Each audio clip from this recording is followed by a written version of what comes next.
ओम शांति। 7 मई 2026 आज की साकार मुरली रंगीन बड़े बड़े अक्षरों में पढ़ें, सुने और मंथन करें। हम सभी प्रतिदिन प्रातः 4 बजे, 6 बजे, शाम को 4 बजे, 8 बजे 4 बार मुरली मंथन करते हैं। आप सभी भी इस मुरली मंथन में साथी व सहयोगी बन सकते हैं, जिसके लिए इसी वीडियो के डिस्क्रिप्शन बॉक्स में गूगल मीट का लिंक दिया हुआ है। इस लिंक को वहां से एक बार कॉपी करके अपने पास कहीं भी सेव कर ले और उसके बाद जब भी सुविधा हो चारों टाइम में से जैसे आप जुड़ सकते हो जुड़ सकते हो। एक ही लिंक रहता है रोजाना के लिए। यदि आपको जुड़ने में कठिनाई हो रही है तो आप इसी वीडियो में जो आप देख रहे हो नीचे चलती हुई लाइन में व्हाट्सएप नंबर दिखाई दे रहा है, उस पर मैसेज करके आप प्रश्न पूछ सकते हैं, लिंक पुनः मंगा सकते हैं और आपका कोई हम सब के हित में सुझाव है तो वो सुझाव भी दे सकते हैं। इसके साथ हम रोजाना एक गूगल फॉर्म भेजते हैं मुरलियों के रिवाइज करने के लिए, जिसमें हम 20 प्रश्न पूछते हैं और जिससे सारी मुरली लगभग रिवाइज हो जाती है और 20 प्रश्नों को आप जवाब देते हैं और आपको उत्तर मिल जाता है कि इसके कितने नंबर मिले और कौन सा इसका राइट जवाब है। यदि किसी को किसी भी प्रश्न का राइट जवाब ना मिल रहा हो तो आप उसके चारों ऑप्शन में से कोई ना कोई एक तो ठीक होगा ही। कभी कभी 5 ऑप्शंस भी होते हैं, तो उन ऑप्शंस को देखना है तो आपको उसके अंदर मिलेगा कि ये राइट आंसर। और इस प्रकार से मुरली रिवाइज करने से अपने अंदर भी उमंग उत्साह आता है, खुशी आती है। और ये गूगल फॉर्म आप सबके पास भेज सकते हैं जो भी आपके संबंध संपर्क में है और वो भी इसमें अपना उमंग उत्साह बढ़ा सकते हैं। ये भी एक सेवा करने की विधि है। इसके बाद सबसे बड़ा सेवा का साधन आपके सामने इसी लाइन के नीचे सबसे जो नीचे चलती हुई लाइन है उसमें दिया है वेबसाइट www.brahmakumarisbkomshanti.com।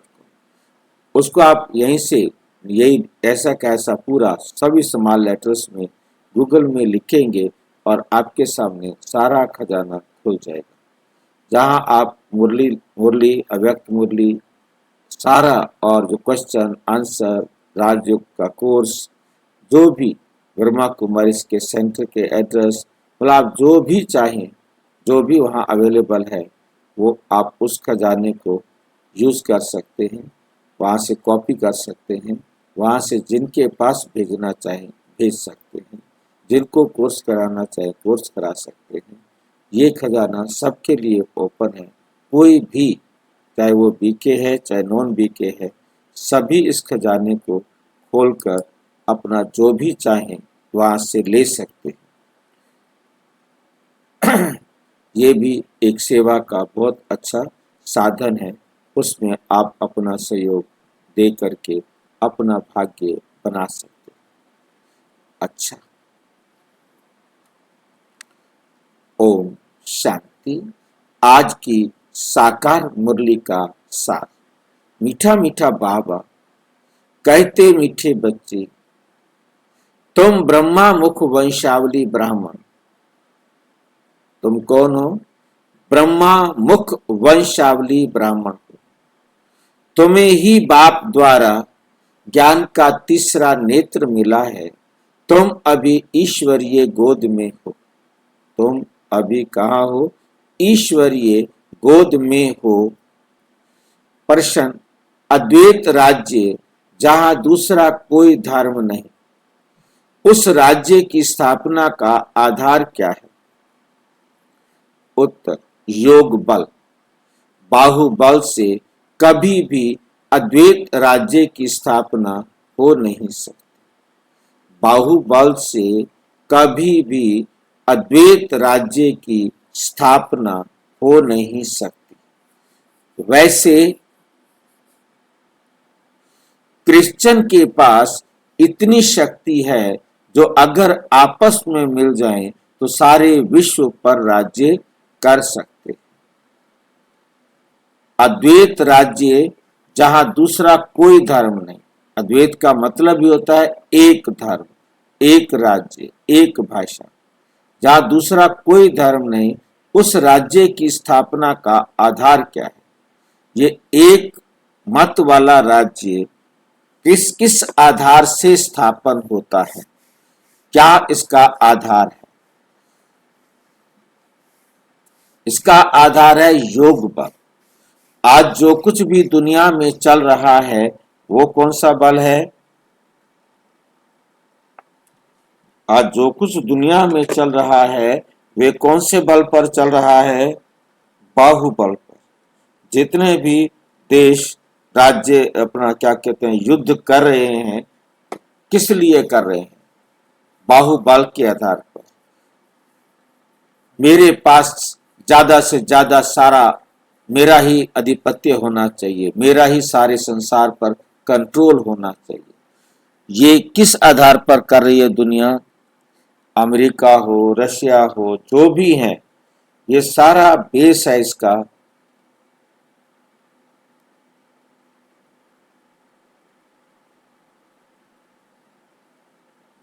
बेस क्या है इसका? ताकत। मेरे पास ये ताकत है, मेरे पास इतने बॉम्ब्स हैं, इतने मिसाइल हैं, इतना ये है, इतना ये है।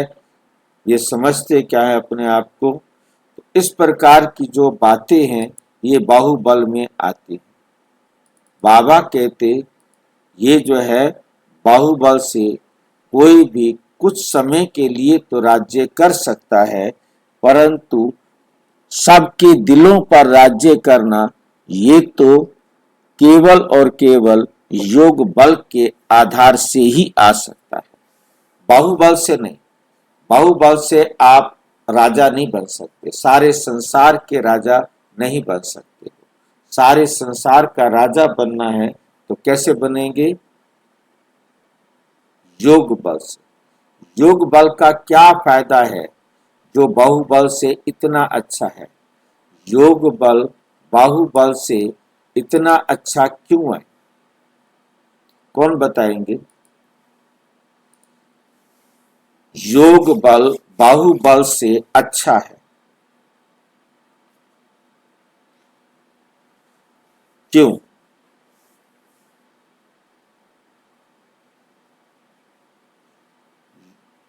योग बल मिलता है बाबा की श्रीमत में चलने। योग बल बाबा की श्रीमत पर चलने से आता है। फिर क्या हो गया? कहीं से भी आता हो, अच्छा क्यों है?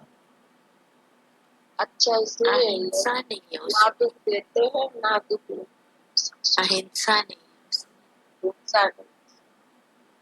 हिंसा है, अहिंसा नहीं। मेरे को किस में हिंसा है, किस में अहिंसा है, समझ में नहीं आ रहा।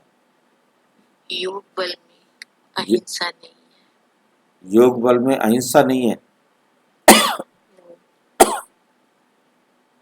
पवित्रता के बल से है, हाँ जी, पवित्रता के बल से है, शक्ति से है, ज्ञान पवित्रता की शक्ति से। क्या होता है ये योग बल? क्या है? बाहुबल तो मेरे को समझ में आ गया कि मेरे पास ज्यादा से ज्यादा ताकत है, मेरे पास बॉम्ब्स है, मिसाइल हैं, पैसा है, सेना है, कोई मेरे सामने युद्ध नहीं कर सकता है, मेरे पास ऐसे ऐसे मिसाइल हैं, मैं तुम्हारा तुम्हें बर्बाद कर दूंगा। वो तो ठीक है, वो बाहुबल हो गया। वो तो योग बल क्या है? ज्ञान, हाँ जी, ज्ञान की शक्ति, ज्ञान जो ज्ञान मिला है, ज्ञान की उन्होंने इतने सारे मिसाइलें बने, उनके पास ज्ञान नहीं है? इतने बड़े बड़े बॉम्ब्स बना रखे हैं, इतने बड़े बड़े बेड़े बना रखे हैं, युद्ध के साधन बना रखे हैं, उनके पास ज्ञान नहीं है क्या? नहीं, वो ज्ञान ही नहीं है। बताओ क्या है आपके पास? तभी तो कर रहे हैं ना, ज्ञान नहीं है तभी तो ऐसा कर रहे हैं। उनके वही पास, होना जरूरी है। आपके पास योग जो बल ज्ञान है ड्रामा में उसका है। कोई फायदा हो रहा है? हाँ जी, योग बल आत्मा उन्नति के लिए है, आत्मा की सुरक्षा के लिए है, और अच्छा, बाहुबल शारीरिक सुरक्षा के लिए है। एक पॉइंट तो ठीक है कि योग बल आत्मा की शक्ति वर्धन करता है और आत्मा को सुरक्षित करता है, और बाहुबल शरीर के लिए है कि जिसके पास बाहुबल है उसके ऊपर कोई आक्रमण नहीं करता। ठीक है। परंतु अब पूरा मजा नहीं आया। एक पॉइंट तो ठीक है थोड़ा सा, परंतु मजा नहीं आ रहा।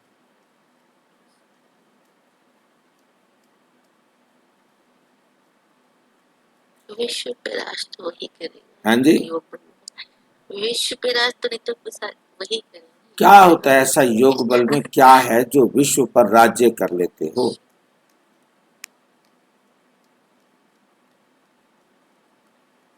पवित्रता की शक्ति, ज्ञान की शक्ति, शक्ति क्या है ज्ञान की शक्ति? क्या है पवित्रता की शक्ति? क्या है? योग बल से आत्मा जो पतित बन गई थी पावन बन रही है, पावन की बन गई। श्रीमत पावन देख से, के। पावन बनने से क्या हो गया? शक्ति आती है। क्या क्या है शक्ति? वो उस शक्ति से हम किसी को मार सकते हैं क्या? किसी को जबरदस्ती झुका सकते हैं क्या? सबसे हाँ, शांति आएगी इसलिए। हाँ जी, योग योग बल से ये हमें पता चला कि आत्मा मर ही नहीं सकती है, सबसे बड़ी बात। ठीक है, आत्मा नहीं मर सकती है तो ना मरे। अब हम क्या करें उसका? अब हम उसको दबाएं कैसे? उस पर राज्य कैसे करें? राज्य अपनी मर्जी, हमारी मर्जी से वो काम कैसे करेंगे? योग बल से मन बुद्धि संस्कार हम्म, परिवर्तन होता है। मन बुद्धि संस्कार में क्या परिवर्तन हो जाता है? आपके मन बुद्धि संस्कार में क्या परिवर्तन हो गया? शक्ति जागृत हो गई कि आत्मा उन्नति की शक्ति। बाबा जो श्रीमत दे रहे हैं उस पे चलते चलते हमारी शक्ति बढ़ गई। क्या शक्ति जैसे आप पे? क्या क्या पहले 100 किलो उठा सकते थे, अब 200 किलो उठा सकते हो? क्या शक्ति जो बढ़ गई? स्मृति में आ गए कि हम आत्माएं अजर अब अमर आत्मा अविनाशी। स्मृति से बहन जी क्या हुआ? आपके पास कौन सी ताकत आई है? क्या हो गया? चलो कोई बात नहीं, दिमाग को हिलाओ थोड़ा सा। मेन बात है कि जब हम अपने को आत्मा समझे तो हमारा को सब आत्माएं दिखाई देती हैं। हम सब के साथ व्यवहार कुशल बनते हैं, हम सबके दिलों पर राज करते हैं, हम सबको पसंद आते हैं। हमें कोई जबरदस्ती नहीं करनी कि तुम हमारे अधीन रहो।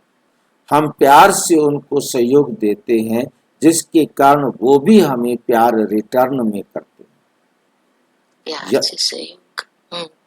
प्यार, सहयोग, स्नेह, व्यवहार कुशलता। योग बल क्या है? व्यवहार कुशल बनाता है, जिसके कारण हम अपने परिवार में, समाज में सबके दिलों में राज करते हैं। ये बहुत अच्छा है, ये बहुत अच्छी है। तो सब जब ये अच्छा और अच्छी सबको लगते हैं, वो दिल से आपके लिए सेवा करना चाहते हैं। जैसे आपने देखा कि मोदी जो है ना झाल मुड़ी खाने के लिए गए, तो उसको कितनी खुशी हुई कि मेरे पास प्रधानमंत्री आए, और सारा दीवाने हो गए उसके कि भाई हमारे हमारे हैं। मतलब कहने का है कि दिलों पर राज करना प्यार से किया जा सकता है, हिंसा से नहीं किया जा सकता। हिंसा से आप उनको डरा सकते हो, आप उनसे वोट ले सकते हो, जो ममता ने किया, परंतु दिल से, प्यार से, व्यवहार कुशलता से ले सकते हो। जो ममता ने किया वही यदि अब ये करे तो इनको कोई प्यार करेगा? अगली बार इनको वोट देगा कोई? तो नहीं, ये हार जाएंगे। मेन बात है चरित्र की। योग बल से हमारे चरित्र का उत्थान होता है, चढ़ती कला में जाते हैं, हम श्रेष्ठ बनते हैं। हम कह रहे थे हम पतित से पावन बनते हैं। पावन का मतलब क्या? कि हम व्यवहार कुशल बन जाते हैं। हम सबको आप समान देखते हैं। हम किसी को नफरत नहीं करते। हम किसी को कोई दुख नहीं देते। तो हम सबको सुख देने वाले काम करते हैं। अब यदि जहां आकर के भारतीय जनता पार्टी सबको, चाहे मुस्लिम है, चाहे जिन्होंने वोट दिया है, चाहे नहीं दिया है, वो सबको एक साथ व्यवहार करेंगे तो अगले दिन वही सारे उसको प्यार करने लगेंगे ना। ये तो ठीक है भाई, हमें तो कोई नफरत नहीं की, हमारे साथ कोई घृणा नहीं की, हमारे साथ कोई भेदभाव नहीं किया, तो वो राजा बने रहेंगे। यदि वो उन पर शासन करे, उनको अत्याचार करे, उन पर जुल्म करे, तो अगली बार वो भी वोट नहीं देंगे ना। ये है दिलों पर शासन करना। समझ गए? जी जी। अद्वैत राज्य की स्थापना हो नहीं सकती।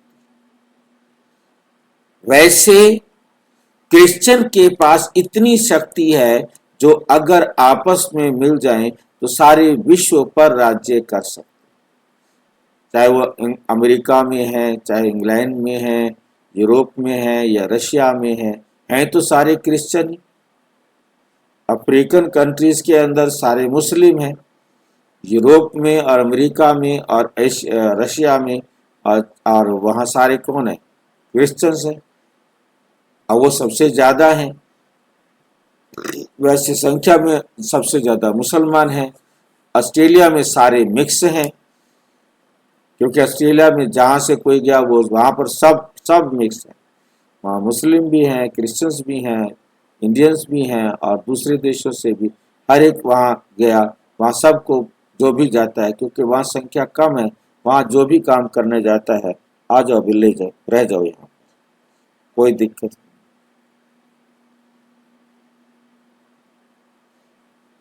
जो आपस में मिल जाए तो सारे विश्व पर राज्य कर सकते हैं, परंतु ये ला नहीं कहता। परंतु ये ला नहीं कहता। क्यों नहीं कहता? क्योंकि विश्व पर एक राज्य की स्थापना करना बाप का ही काम है। वही आकर के हम सबको चरित्रवान बनाते हैं। जो चरित्रवान बनते हैं वही सत्युग के देवता बनते हैं। जो बिन चरित्रवान नहीं बनते, व्यवहार कुशल नहीं बनते, वो सत्युग के देवता नहीं बन सकते।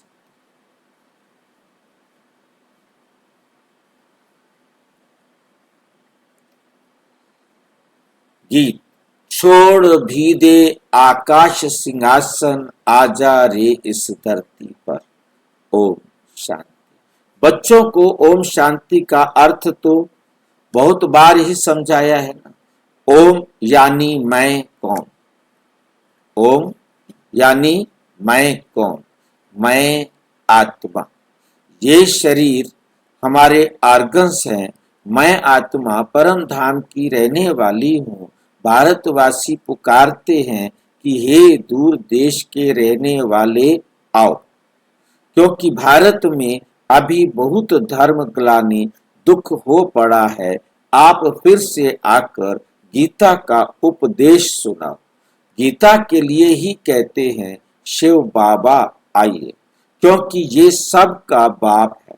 कहते हैं भारतवासियों पर फिर से परछाया पड़ा है माया रूपी रावण का, इसलिए सब दुखी पतित। सब दुखी हैं और सारे क्या हैं? पतित हैं। पुकारते हैं रूप बदल कर आइए, अर्थात मनुष्य के रूप में आइए। तो मनुष्य रूप में आता हूँ, मनुष्य रूप में आता हूँ। मेरा आना दिव्य अलौकिक है।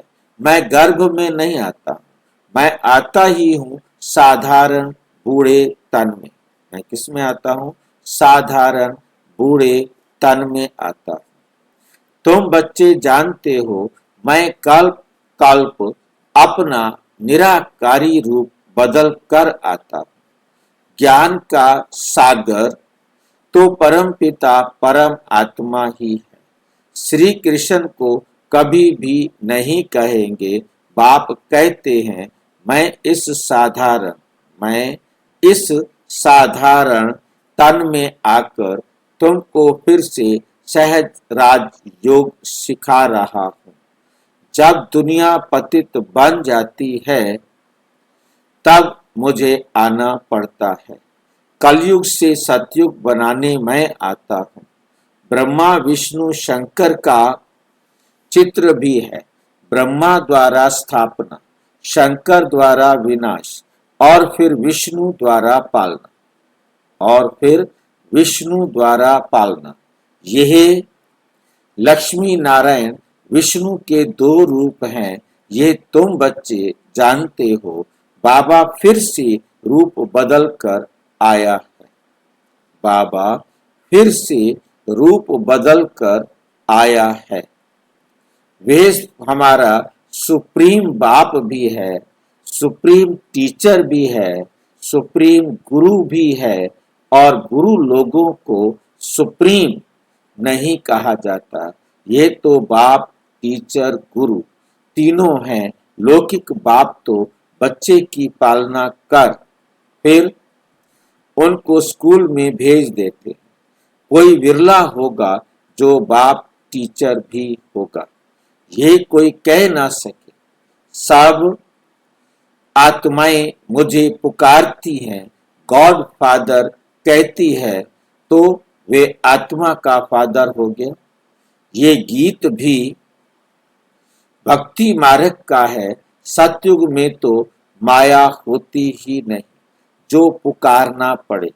वहां तो सुख ही सुख है, वहां तो सुख ही सुख है। तुम जानते हो 5000 वर्ष का चक्र है। आधा कल्प सतयुग, त्रेता, द्वापर, कलयुग। आधा कल्प दिन और आधा कल्प रात।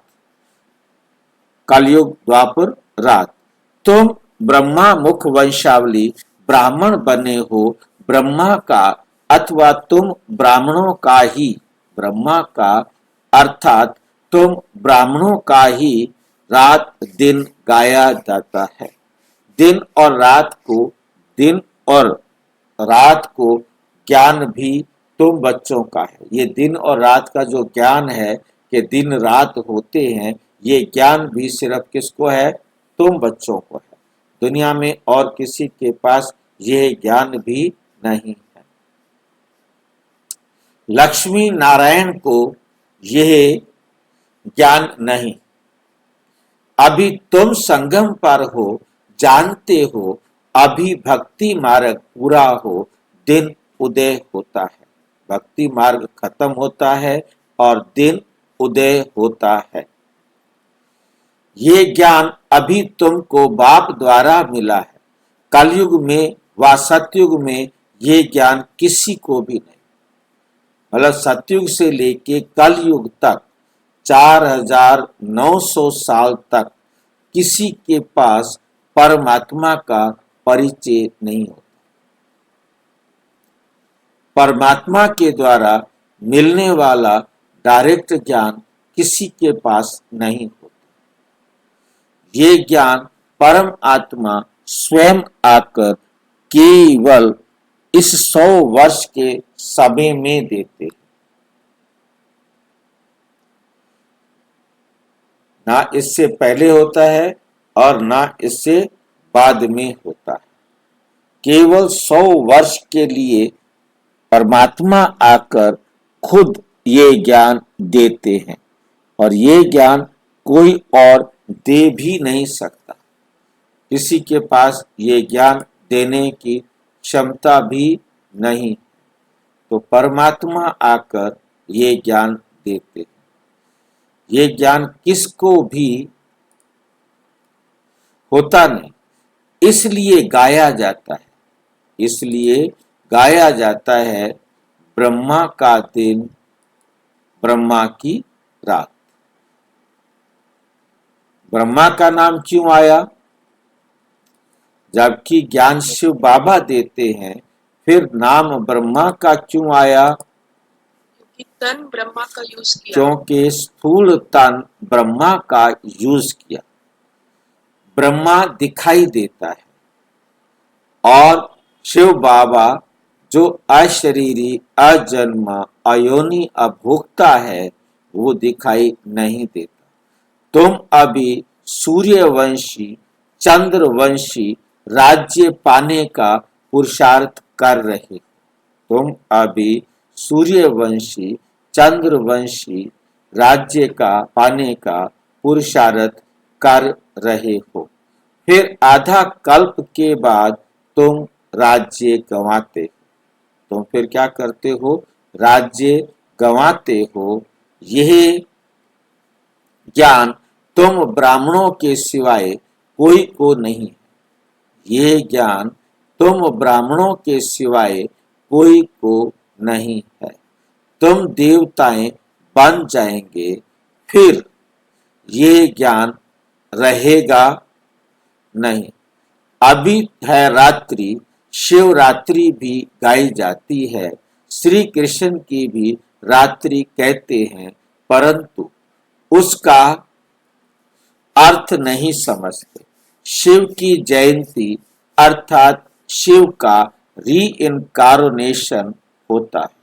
ऐसे बाप का दिवस कम से कम 1 मास मनाना चाहिए। शिवरात्रि जो है 1 महीने तक मनानी चाहिए। तो हमारी शिवरात्रि से पहले भी होती है, शिवरात्रि की बाद भी होती है, और हम हर पूरा साल भी शिवरात्रि का प्रोग्राम रखना चाहें तो रख सकते हैं, क्योंकि हर महीने शिवरात्रि होती है। साल में 12 तो शिवरात्रियां आती ही आती हैं। कभी कभी एक साल में 13 शिवरात्रियां भी हो जाती है। हमारे पास तो रोज शिवरात्रि मनाने का बहाना है।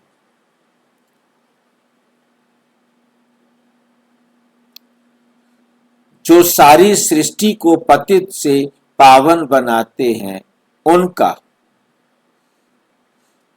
होली डे भी नहीं मनाते। जो सारे संसार को पतित से पावन बनाने वाला है उसका होली डे, शिवरात्रि की छुट्टी भी नहीं करते।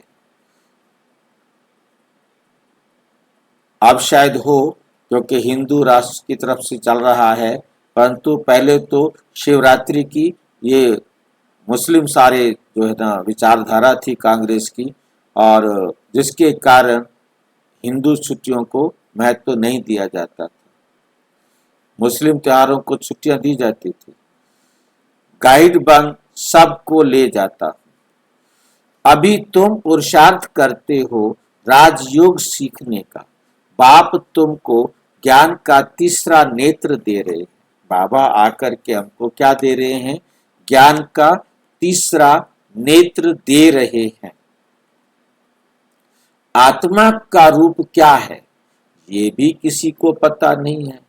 बाप कहते हैं तुम आत्मा ना अंगूठे मिसल हो, ना अखंड ज्योति मिसल हो।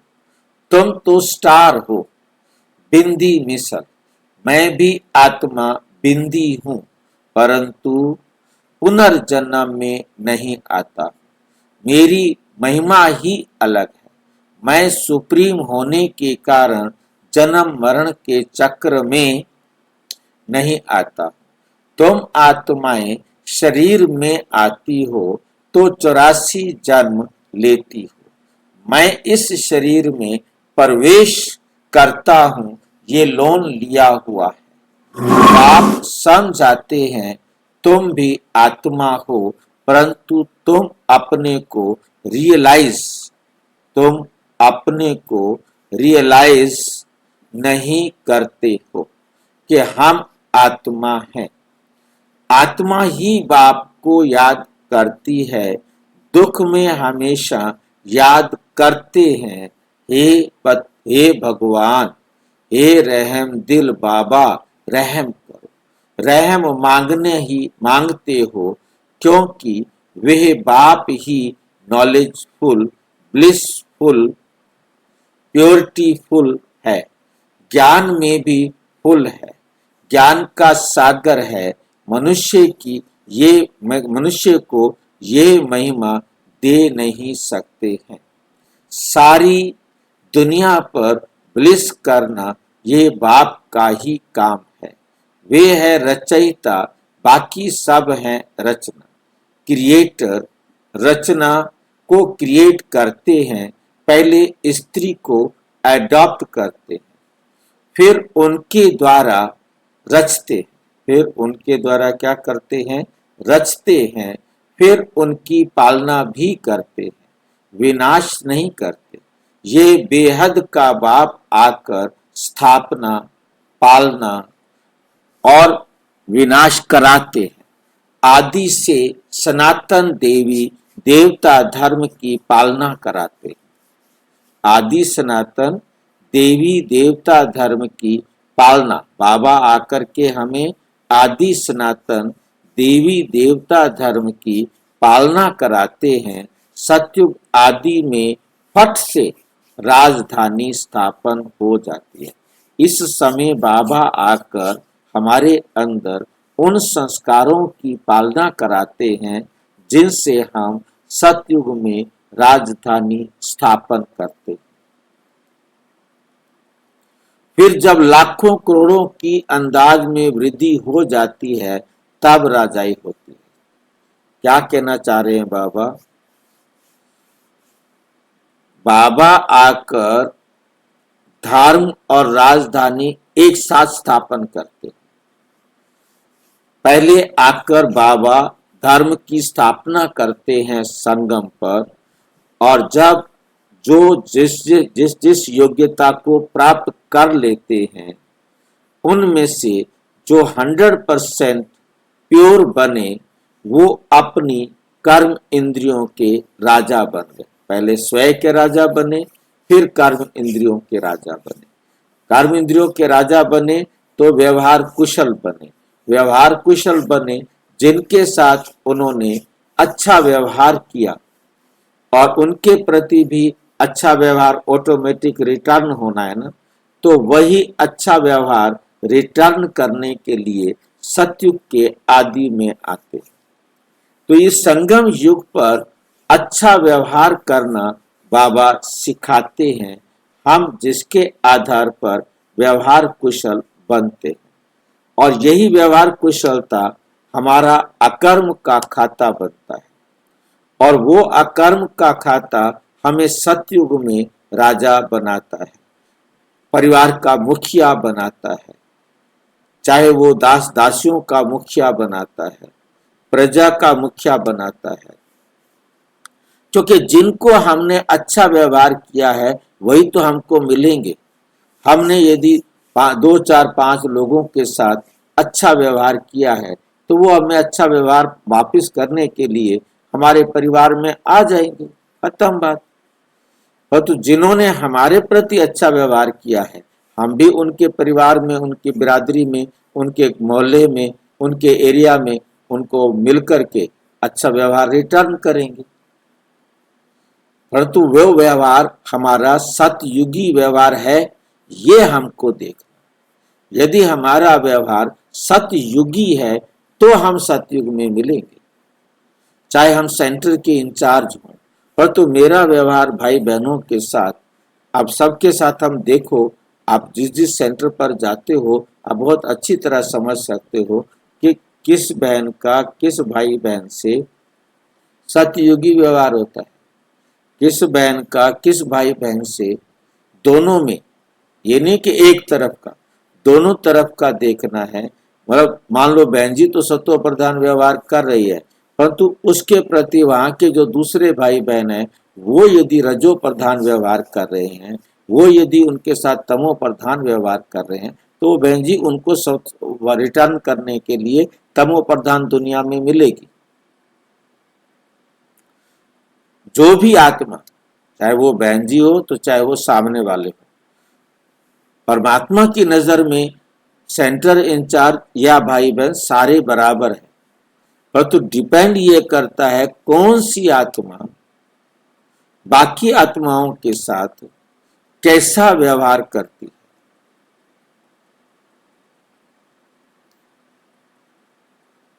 हर एक आत्मा अपनी कमाई कर रही है अपने व्यवहार के द्वारा, अपने चरित्र। हाँ जी, जी, हम सत्व प्रधान व्यवहार कर रहे हैं और वो राजो प्रधान व्यवहार कर रहे हैं, तो ये रिटर्न कैसा होगा? आपने सत्व प्रधान व्यवहार किया, वो आपको सत्व प्रधान व्यवहार रिटर्न करने के लिए मिलेगी। और जो आपने रजो प्रदान किया है तो द्वापुर में वो आत्मा आपको मिलेगी, आपको रिटर्न करेगी, उसने आप उसको रिटर्न करेंगे क्योंकि उसने रजो प्रदान किया है, तो आपने उसको रिटर्न करने के लिए द्वापुर में उसको मिलेंगे। और जो उसने जैसा सुख दुख आपको दिया है वैसा सुख दुख आप उसको देंगे। जो सत्व प्रधान व्यवहार है वो सतयुग में होगा, जो रजो प्रधान व्यवहार है वो द्वापुर में होगा। हमने जो व्यवहार कर लिया है, जो कमाई कर ली है, वो कमाई हमारी बन गई, वो हमें आपस में लेन देन करनी है। जो अभी कर रहे हैं ऐसे व्यवहार वो देखिए बहन जी, बात सिंपल सी बात है। यदि आप व्यवहार कुशलता की कैटेगरी को अपनी बुद्धि में बना सकते हैं कि आप या कोई आपके साथ, चाहे आप तो चाहे कोई आपके साथ, एक आत्मा दूसरी आत्मा के साथ यदि सत्व प्रधान व्यवहार कर रही है, जो अब सत्व प्रदान कर रही है, तो वो जिसके प्रति कर रही है वो आत्मा सतयुग में सत्व प्रधान व्यवहार रिटर्न करेगी। ठीक है कि नहीं? इसमें बहुत सीधा सा क्लियर है, इसमें कोई दूसरा नहीं है। यदि आप अभी मान लो सतो त्रेता युगी व्यवहार एक दूसरे के साथ लेन देन कर रहे हो, त्रेता युगी करैक्टर के हिसाब से लेन देन कर रहे हो, तो आप त्रेता युग में अपना हिसाब बराबर करेंगे। यदि आप द्वापर युगी अभी बेशक ज्ञान में है या नहीं है, कौन कितना है कितना नहीं है, यदि अभी आप द्वापर युगी व्यवहार लेन या देन कर रहे हो, वो बराबर कब होगा? द्वापर युग में होगा। और यदि आप कलयुगी कोई लेन देन कर रहे हो तो वो कब बराबर होगा? कलयुग में बराबर होगा। तो अभी तो संगम युग है ना, तो अभी जो हो रहे हैं संगम युग एक ऐसा युग है जो किसी भी युग का हिसाब किताब संगम युग में पूरा हो सकता है। जो रह गया है, जैसे सीधा सा एग्जांपल है कि अब आपने किसी के साथ सत्व प्रधान व्यवहार किया, बिल्कुल एकदम 100% प्योर व्यवहार आपने किसी के साथ किया। क्यों किया आपने उसके साथ सत्व प्रधान व्यवहार? कि उसने किया हुआ है। कब किया था उसने? सत्युग में। सीधी सी बात है, सतयुग में उसने सत्व प्रधान व्यवहार किया था, इसलिए आज आपको उसके साथ सत्व प्रधान व्यवहार करना पड़ रहा है। अब आपने उसके साथ सत्व प्रधान व्यवहार कर दिया है तो फिर वो आपको कब देगा? अगले सतयुग में देगा। फिर सतयुग में वो आपको देगा, आप संगम पर उसे रिटर्न करेंगे, वो सतयुग में देगा, आप संगम पर रिटर्न करेंगे। इसी प्रकार आप लगा लो हिसाब कि आप यदि किसी आत्मा के साथ त्रेता योगी चरित्र वाला व्यवहार कर रहे हैं तो आपको फिर कब करेगा वो? त्रेता युगी चरित्र व्यवहार क्या मतलब भाई जी? आपके करैक्टर में 25% से ज्यादा बुराई आ गई है तो आपका त्रेता योगी व्यवहार हो जाएगा। 100% प्योर है तो सतयुगी व्यवहार हो जाएगा। तो आपने त्रेता योगी किसी के, अच्छा हाँ जी, भाई जी 100% सबसे अच्छा जिसमें जरा भी कमी नहीं। और आपने, हाँ जी, मिलावट कर दोगे ना थोड़े, भाई आपके अंदर करैक्टर में थोड़ी सी खराबी आ गई तो मिलावट हो गई ना। जैसे भाई जी फॉर एग्जांपल मुझे कोई गाली दे रहा है, हाँ, बट मुझे कोई रिएक्शन ऐसा कुछ नेगेटिव नहीं आ रहा है, बट मैं उसके बारे में शुभ भावना ही दे रही हूँ, जो भी है। अब आपको ध्यान, मोटी सी बात है, आपके साथ क्रोध में विकार में आपको तंग कर रहा है, कोई आपको दुख दे रहा है, तो क्यों दे रहा है? आपने दिया हुआ है। हमने दिया हुआ है। वो आपने चाहे द्वापुर में दिया हो, वो आपने चाहे त्रेता में दिया हो, क्योंकि विकार तो द्वापुर कलयुग में ही आएंगे ना। तो आपने जो दिया हुआ है वो अब आपको रिटर्न कर रहा, क्योंकि ये व्यवहार सतयुग या त्रेता में नहीं हो सकता।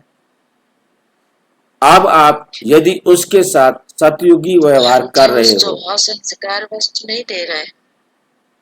नहीं दे रहा है स्वभाव संस्कार के वश। वो स्वभाव संस्कार तो बने ही इसलिए कि हिसाब बराबर करे। आपने उसके साथ गलत व्यवहार करके ही तो उसके अंदर ये संस्कार बन गए, रिटर्न कैसे करे?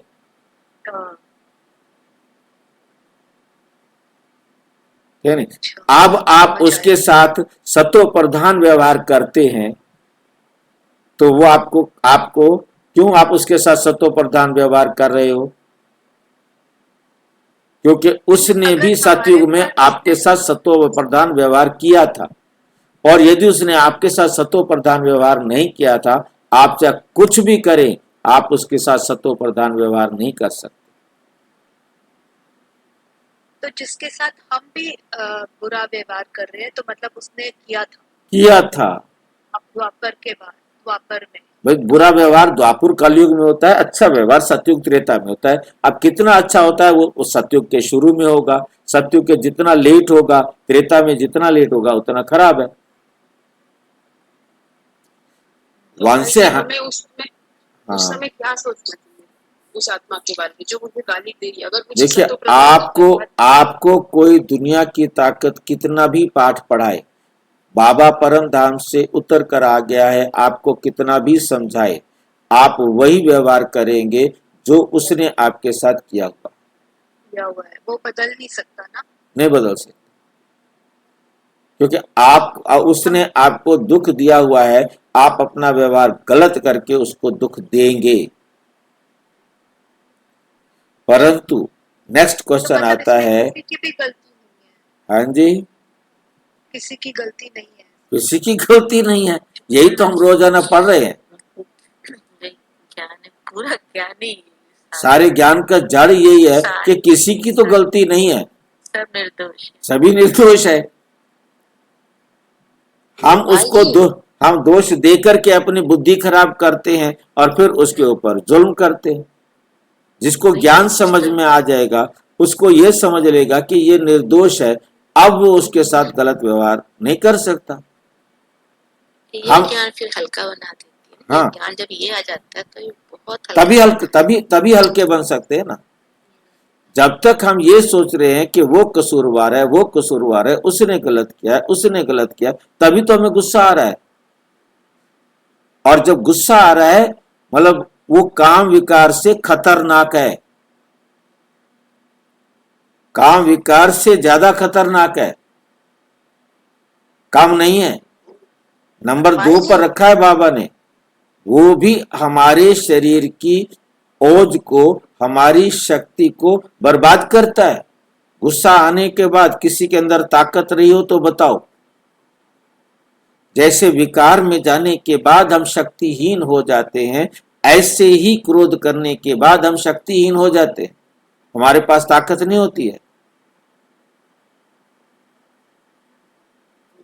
भाई जी, हाँ जी, जो मैंने आपको नंबर दिया था वो ऐसे ही कुछ बोल रहा था, लेकिन अब बाबा का ज्ञान मिल गया तो उसके प्रति कोई नफरत नहीं, गलत वो नहीं आती। मैं कहती हूँ वो आत्मा अच्छी है, वो अपना पाठ बजा रही, हिसाब किताब है उसका, उसने अपना पाठ बजा लिया।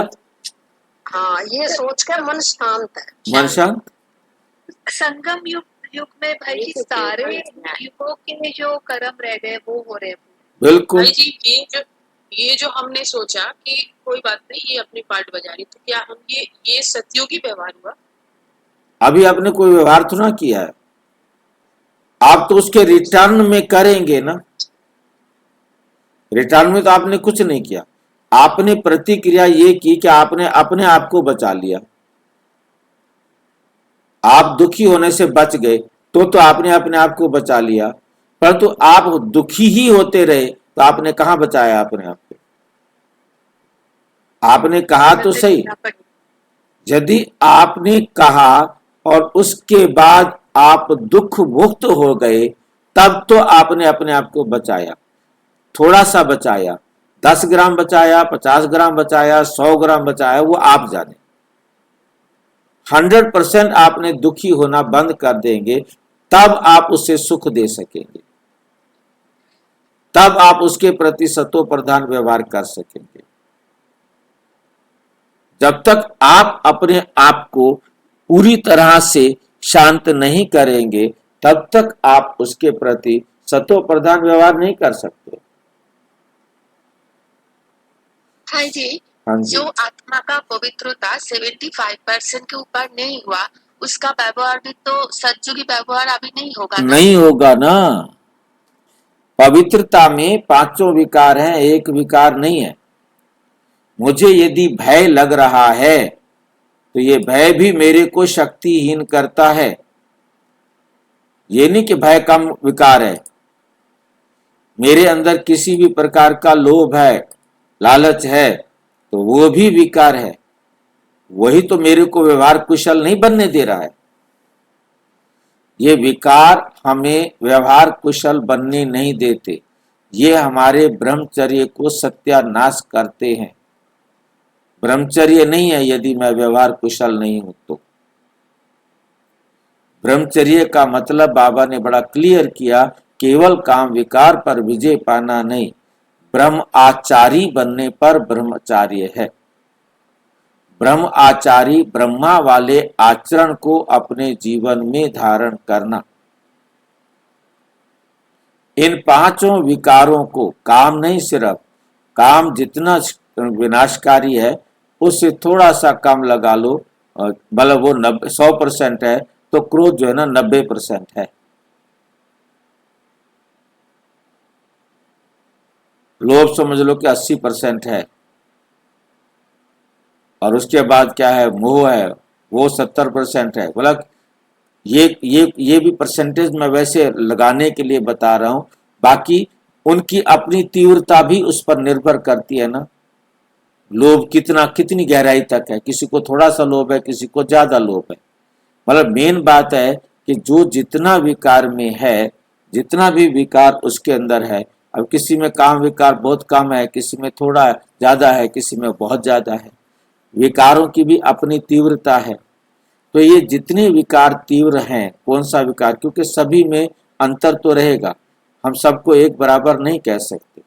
तो ये विकार ही हमें ब्रह्म आचारी बनने में रोकते हैं, ये विकार ही हमें ब्राह्मण बनने से रोकते। कोई भी विकार हमारे पास नहीं होना चाहिए। और सबसे लास्ट में जब बहुत ज्ञानी बन जाते हैं, उन्हें भी अहंकार आ जाता है, मेरे से बड़ा ज्ञानी कोई नहीं।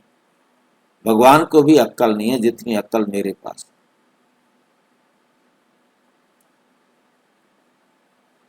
वो भगवान के भी आगे अपनी मर्जी को चलाने का काम करता है।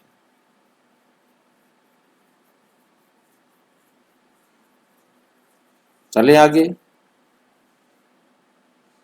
और धर्म वाले तो सिर्फ अपना अपना धर्म स्थापन करते हैं, राजधानी।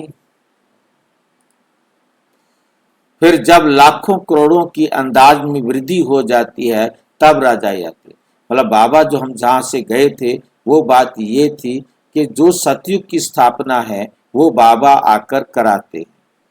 परंतु दुनिया के जितने भी धर्म पिताएं हैं, बाबा आकर धर्म की भी स्थापना करते हैं, राज्य की भी स्थापना करते हैं।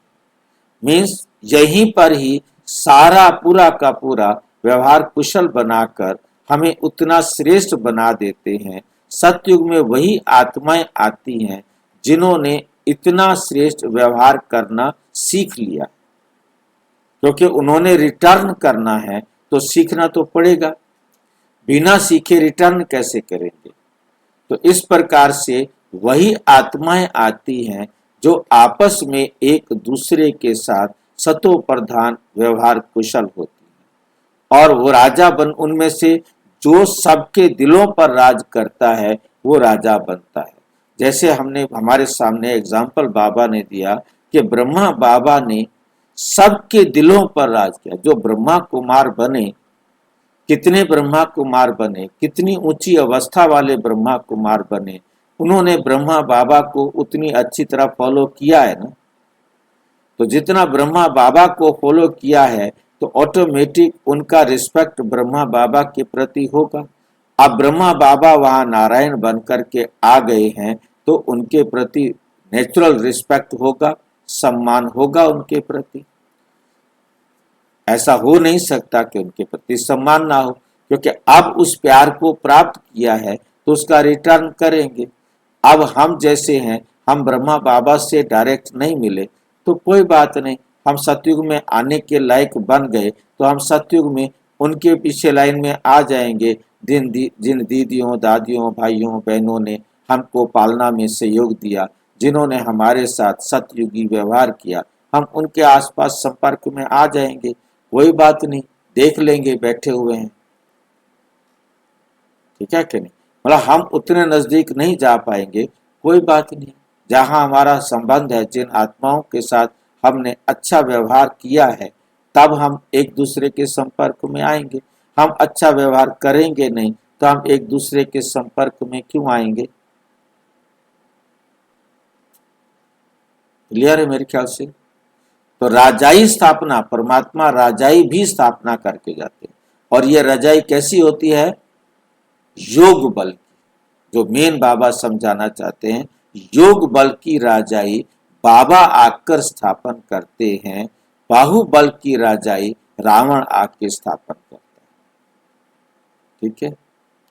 तो जो जितने भी धर्म पिताएं आते हैं उनकी संख्या, पहले तो आएंगे तो धर्म पिता आएंगे तो राजा नहीं बनेंगे, परंतु यहाँ तो सतयुग में आते ही नारायण पहले दिन राजा, प्रजा भी उसके साथ है, दास दासियां भी उसके साथ है, नौकर चाकर भी उसके साथ है। सारे संगम युग पर तैयार होकर आए हैं। यहाँ आकर उन्होंने अपना पहले दिन ही वन वन वन नारायण, ये लोग अब वो सबके दिलों पर राज कर रहा है।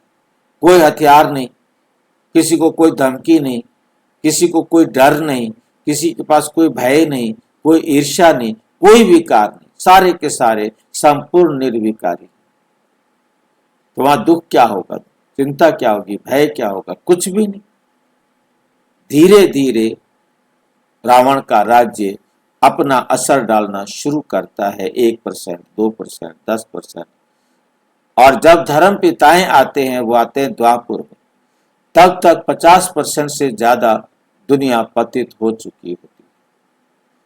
तो जब वो दुनिया पतित है तो वहां के राजा पावन होंगे क्या?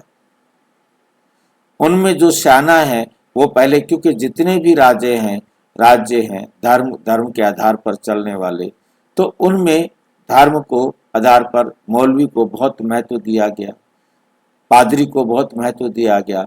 जो धर्म गुरु होता था, है नहीं, वो उन्होंने सब ने किसको महत्व दिया? चरित्र को। अब उन्होंने आकर के जितना चरित्र बनाना सिखाया, परंतु वो 100% प्योर चरित्र बनाना नहीं सिखा सकते, क्योंकि वो खुद को भी देह समझते हैं और देह के आधार पर ही दुनिया को गुणों की धारणा सिखाते हैं। इसलिए लाओ त्से है, सुकरात है, अरस्तु है, जितने भी मतलब धर्म को बनाने, धारणा करने वाले, सिखाने वाले आए, उन्होंने सब ने अपने अपने समझ के मुताबिक समाज को एक अच्छा रास्ता दिखाया। पर वो खुद 40% पवित्र थे, खुद 30% पवित्र थे, खुद 50% पवित्र थे। तो जितना वो पवित्र थे उतना उन्होंने उनको सिखाया, उतना ही आगे वाले बने। परंतु धर्म भेद होने के कारण मतभेद बहुत ज्यादा बढ़ गया, धर्म भेद बढ़ गया। तो इस प्रकार से एक आस्था कमजोर होती गई। अभी तुम राजधानी स्थापन कर रहे हो, योग बल से तुम सारे विश्व के मालिक बनते हो। बाहुबल से कभी कोई विश्व पर राजाई नहीं कर सकता। बाहुबल से कोई भी विश्व पर राजाई नहीं कर सकता। बाबा ने समझाया है, क्रिश्चियन में इतनी ताकत है, वे आपस में मिल जाएं तो सारे विश्व पर राज्य कर सकते, परंतु बाहुबल से विश्व पर राज्य पाएं, ये ला नहीं कहता। ड्रामा में ये कायदा नहीं है। जो बाहुबल वाले विश्व के मालिक बने, बाहुबल वाले बम्स और मिसाइल हथियार इनकी ताकत दिखा करके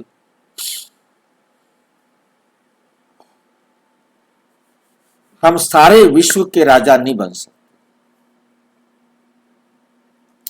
बाप समझाते हैं विश्व की बादशाही योग बल से मेरे द्वारा ही मिल सकती है। वहां कोई पार्टीशन नहीं है। धरती आकाश सब तुम्हारे होंगे, तुमको कोई टच नहीं कर सकता। उनको कहा जाता है अद्वैत राज्य। यहाँ है अनेक राज्य। बाप समझाते हैं 5000 वर्ष बाद तुम बच्चों को ये राजयोग सिखाता हूँ। श्री कृष्ण की आत्मा अब सीख रही है। श्री कृष्ण पहला नंबर प्रिंस था। वे इस समय 84 जन्म के अंत में आकर ब्रह्मा बने। ये बच्चों को समझाया है सृष्टि का चक्र कैसे फिरता है। बाप फिर से स्वर्ग की स्थापना कर रहे हैं। अनेक धर्म विनाश होने हैं जरूर, एक धर्म की स्थापना हो जाएगी। भारत ही 100% सॉल्वेंट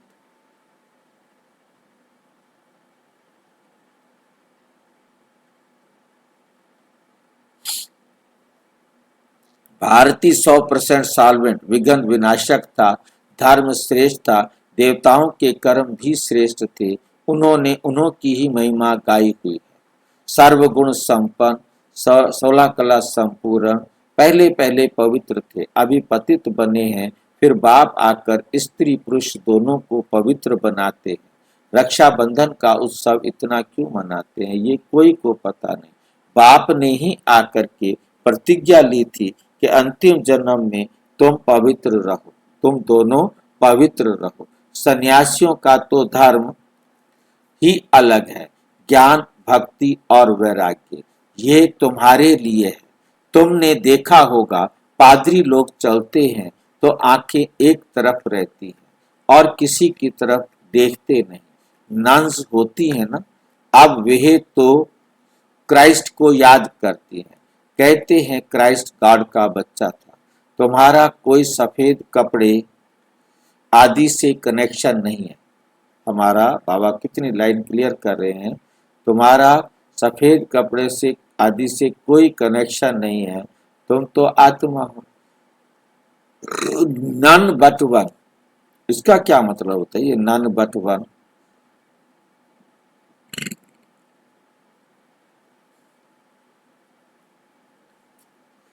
ये क्या इन नन्स के बारे में है क्या?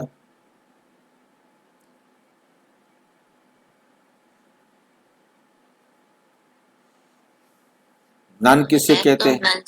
हाँ जी, है तो नंस के बारे में। इसको हम नन्स के बारे में कह देते हैं, परंतु कहें तो भी ना कहें तो भी अर्थ वही निकलेगा। नन केवल एक क्राइस्ट को याद करती है, ठीक है। तो नन बट वन, मतलब नन और उनके लिए सिर्फ एक क्राइस्ट होता है। और नन का मतलब होता है नो वन।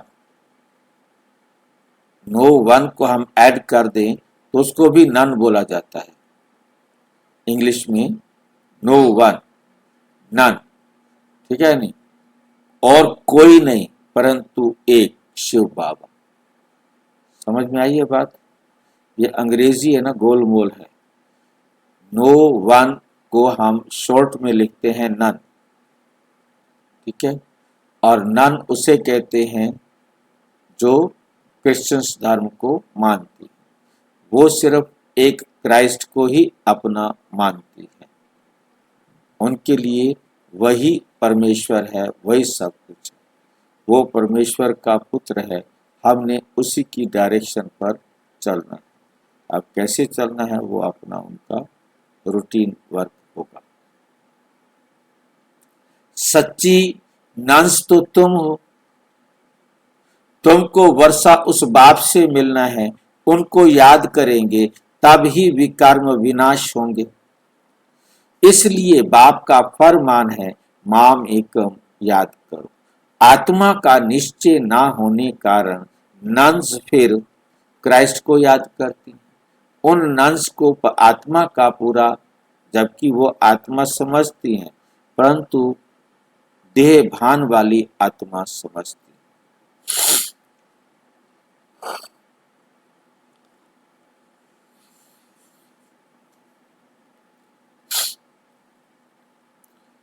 गॉड कौन है ये नहीं जानते। भारतवासी जो पहले पहले आते हैं वे नहीं जानते हैं लक्ष्मी नारायण को ये सृष्टि का ज्ञान थोड़े ही था। सृष्टि का ज्ञान थोड़े है ना, वे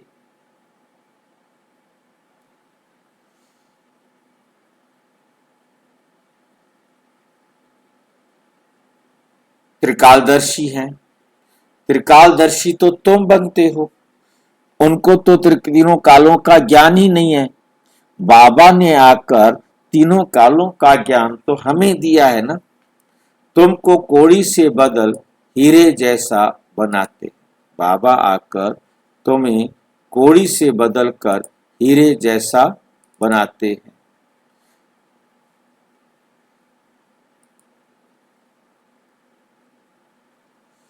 अब तुम ईश्वरीय गोद में हो। अब तुम कहाँ हो? ईश्वरीय गोद में हो। तुम्हारा ये अंतिम जन्म बहुत अमूल्य है।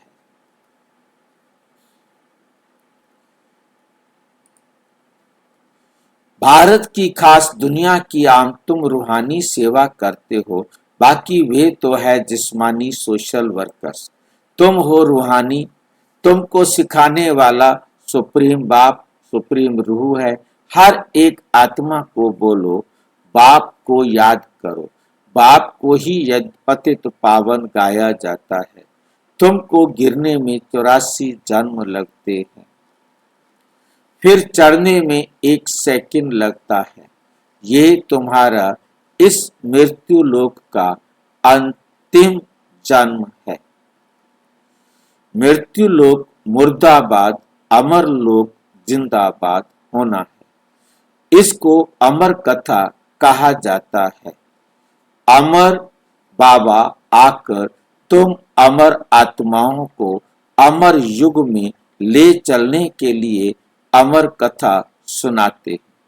अमर युग में ले चलने के लिए अमर कथा सुनाते हैं। बाप कहते हैं अच्छा और बातें भूल जाते हो तो सिर्फ अपने को आत्मा निश्चय कर मुझ एक बाप को याद करो। बुद्धि का योग मेरे साथ लगाओ तो तुम्हारे पाप भस्म हो और तुम पुण्य आत्मा बन जाएंगे। तुम मनुष्य से देवता बनते हो, ये नई बात नहीं है। 5000 वर्ष बाद बाप आकर तुमको वर्षा देते हैं, रावण फिर श्राप देते हैं। ये है खेल। भारत की कहानी, भारत की ही कहानी है। ये बातें बाप ही समझाते हैं, कोई भी वेद शास्त्र आदि में नहीं है। इसलिए गॉड फादर को ही नॉलेजफुल, पीसफुल, ब्लिसफुल कहा जाता है। तुमको भी आप समान बनाते हैं। तुम भी पूज्य थे, फिर पुजारी बनते हो। आपे ही पूज्य, आपे ही पुजारी। ये भगवान के लिए नहीं है, तुम भारत वासियों की बात है। तुम पहले सिर्फ एक शिव की भक्ति करते थे, अव्यभिचारी भक्ति की, फिर देवताओं की भक्ति शुरू की, फिर नीचे उतरते आए हैं। अब फिर से तुम देवी देवता बन रहे हो। जो थोड़ा पढ़ते हैं वे प्रजा में चले जाएंगे, जो अच्छी रीति पढ़ते पढ़ाते हैं वे राजाई में आएंगे। प्रजा तो ढेर बनती है, एक महाराजा की लाखों करोड़ों की अंदाज में प्रजा होगी। तुम पुरुषार्थ करते ही हो। कल्प पहले माफिक पुरुषार्थ से पता पड़ जाता है कि माला में कौन कौन आने वाले हैं। प्रजा में भी कोई गरीब कोई साहूकार बनते हैं। भक्ति मार्ग में ईश्वर अर्थ दान करते हैं। क्यों? ईश्वर के पास नहीं है क्या? या तो कहते हैं श्री कृष्ण अर्पण, परंतु वास्तव भाई में जी, हाँ जी, पढ़ते और पढ़ाते का मतलब क्या है? क्या है जो अच्छी रीति पढ़ाते हैं, जो अच्छी रीति पढ़ते भाई? हैं। आपने मुरली सुन ली, अब आपकी ड्यूटी है आपने जो समझा है वो दुनिया को समझाओ। ये कोई जरूरी नहीं कि मुरली पढ़ाओ, मुरली पढ़ाओ तो सबसे अच्छी बात है, परंतु जो ज्ञान आपने समझा है वो ज्ञान दूसरों को समझाओ, वो भी मुरली है। भाई सारे सारे तो हम क्लास में मुरली उठा के नहीं बैठेंगे सुनाने के लिए ना। तो बात यह है कि यदि आप ज्ञान ले लिया, मुरली पढ़ ली या मुरली सुन ली, उसके बाद आपके अंदर ये उमंग उत्साह होना चाहिए कि आप औरों का भी कल्याण करें, औरों को भी अपने साथ जोड़े। ठीक है, परंतु वास्तव में होता है ईश्वर अर्पण। मनुष्य जो कुछ करते हैं उनका फल दूसरे जन्म में मिलता है। एक जन्म के मिल जाता है, दुनिया भक्ति मार्ग में किया, अगले जन्म में उसका फल मिल गया, या तो उसी जन्म में मिल जाता है या अगले जन्म में मिल जाता है। अब आप कहते हैं मैं आया हूं तुमको 21 जन्मों का वर्षा देने, मेरे साथ डायरेक्ट कुछ भी करते हो तो 21 जन्मों के लिए उसकी प्राप्ति तुमको हो जाती है। इनडायरेक्ट करते हो तो एक जन्म के लिए अल्पकाल का सुख मिल जाता है।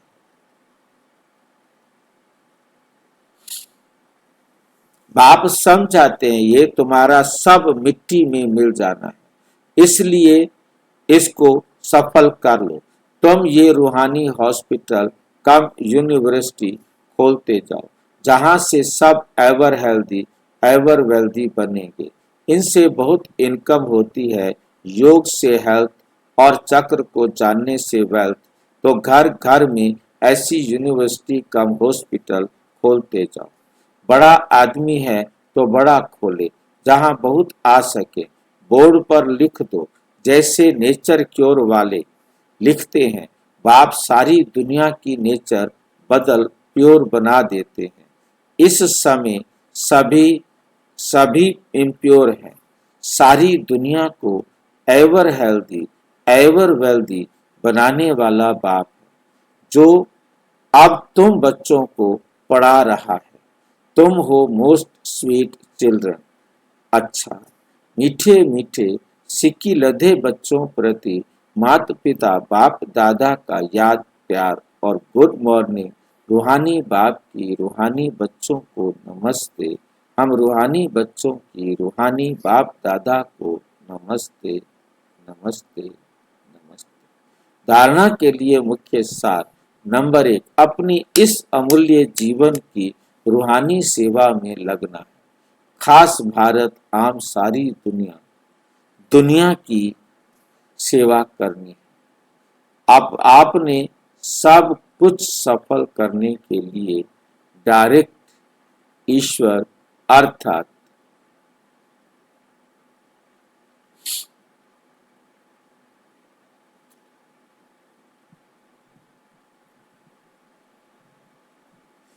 डायरेक्ट ईश्वर अर्थ अर्पण करना है। रूहानी हॉस्पिटल और यूनिवर्सिटी खोलनी। जो कुछ भी तुम्हारे पास है, तन मन धन जन, सब आपने रूहानी हॉस्पिटल और यूनिवर्सिटी खोलने के लिए लगाना।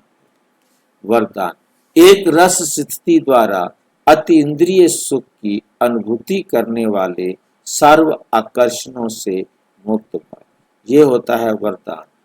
क्या है वरदान? कि हम सभी आकर्षणों से मुक्त हो जाएं। ये बाबा हमारे प्रति वरदान भेज रहे हैं।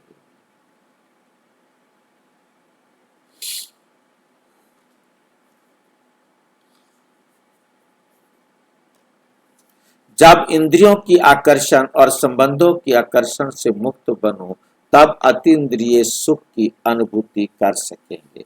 कोई भी कर्म इंद्रिय के वश होने से जो भिन्न भिन्न आकर्षण होते हैं, वे अतीन्द्रिय सुख व हर्ष दिलाने में बंधन डालते। लेकिन जब बुद्धि सर्व आकर्षणों से मुक्त हो एक ठिकाने पर टिक जाती है, हलचल समाप्त हो जाती है, तब तक एक रस अवस्था बनने से अति इंद्रिय सुख की अनुभूति होती है। अति इंद्रिय सुख की अनुभूति होती है। स्लोगन: आपने बुद्धि की लाइन सदा क्लियर रखो। अपने बुद्धि की लाइन सदा क्लियर रखो तो एक दो के मन के भावों को जान लेंगे। ये अव्यक्त इशारे सदा अचल अडोल एक रस स्थिति का अनुभव करो। सदा अचल अडोल एक रस स्थिति का अनुभव करो। किसी भी प्रकार की हलचल में अचल रहना, यही श्रेष्ठ ब्राह्मण आत्माओं की निशानी है। दुनिया हलचल में हो, लेकिन आप श्रेष्ठ आत्माएं हलचल में नहीं आ सकती। क्यों? ड्रामा की हर सीन को जानते हो। नॉलेजफुल आत्माएं, पावरफुल आत्माएं सदा स्वतः ही अचल रहती, सदा अचल रहती हैं। तो कभी वायुमंडल से घबराओ नहीं, सदा निर्भय रहो। सदा क्या रहो? निर्भय रहो।